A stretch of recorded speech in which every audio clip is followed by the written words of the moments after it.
Selamat pagi saudara-saudaraku. Saya datang bukan untuk membawa perang, tapi saya datang untuk membawa damai.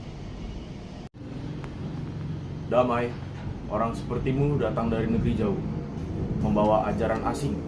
Itu bukan damai, itu racun. Kami dengar kamu membawa cerita tentang satu Tuhan. Tetapi desa kami memiliki dewa-dewanya sendiri. Apa kau ingin menghapusnya? Saya tidak datang untuk menghapus, tapi saya datang untuk membuka jalan pengampunan, kehidupan kekal, dan kasih. Tuhanku, Yesus, mengasihi semua bangsa, termasuk kalian. Kami tidak butuh Tuhan yang asing. Kami punya leluhur kami sendiri. Kamu yang punya tanah ini, dan kami tidak akan tunduk atas ajaran agama kalian. Orang-orang seperti kalian harusnya sudah musnah dari dunia ini dari zaman dulu kala. Tetapi ajaranmu membuat beberapa warga kita bertanya, anak-anak muda, anak-anak penerus mulai mengikuti. Dan hal tersebut membuat para leluhur kita, para tetua, pemimpin marah besar. Jika satu jiwa bertanya tentang kebenaran, aku harus menjawab. Aku rela mati demi Injil yang kubawa. Kau datang untuk merusak tatanan kami. Untuk apa kau berdiri di sini, di tanah yang tidak mengenal namamu, dan bicara seolah kami buta? Kami hidup dalam damai dengan leluhur kami, dengan dewa-dewa kami yang menjaga musim panen dan langit kami. Kami juga punya aturan, kami punya upacara, roh-roh penjaga yang telah kami beri hormat sejak kami masih anak-anak. Thomas, tanah ini punya ingatan tentang darah nenek moyang kami, tentang perang yang kami menangkan, dan tentang sumpah yang kami ucapkan pada hutan dan sungai ini. Dan kau datang membawa nama baru, Tuhan yang baru, dan menamakannya seperti benih di ladang orang lain, tanpa izin, tanpa hormat. Apa kau tidak mengerti yang kau perbuat ini?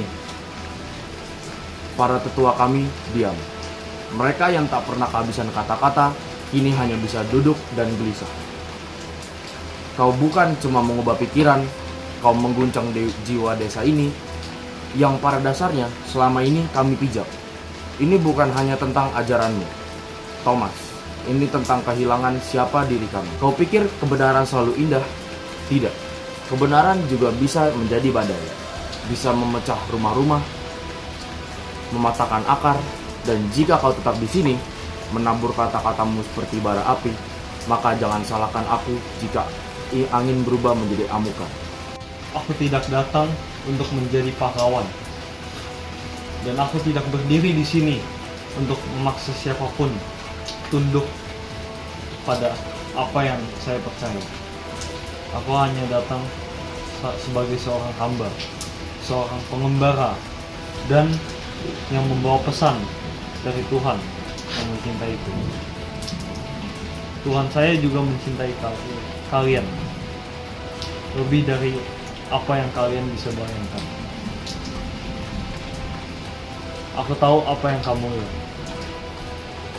Seorang asing, seorang pengacau, tapi aku bukan musuhmu. Aku datang bukan dengan pedang, tapi dengan penghargaan. Bukan dengan kuasa, tapi dengan pengampunan.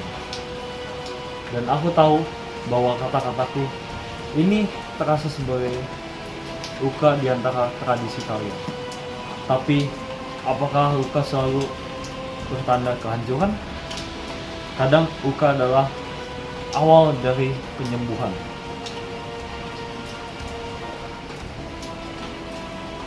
Jika hidupku harus berakhir di sini, di bawah pohon ini, di tanah ini, yang belum pernah mengenal namaku, maka biarlah itu menjadi benih kecil yang mungkin dilupakan di hari ini.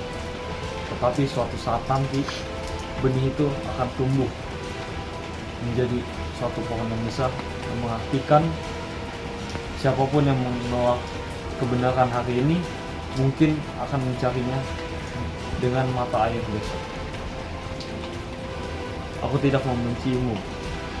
Bahkan sekarang dengan tombak di tanganmu, aku hanya bisa berdoa agar suatu hari kau akan tahu bahwa kau dikasihi bukan karena kau sempurna, tapi karena Tuhan melihatmu dan menginginkanmu kembali.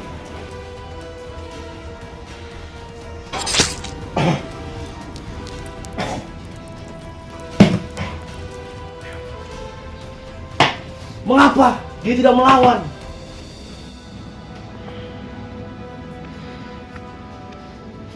Dia membunuh pemimpinan desa. Tapi kenapa? Kenapa aku merasa kalah?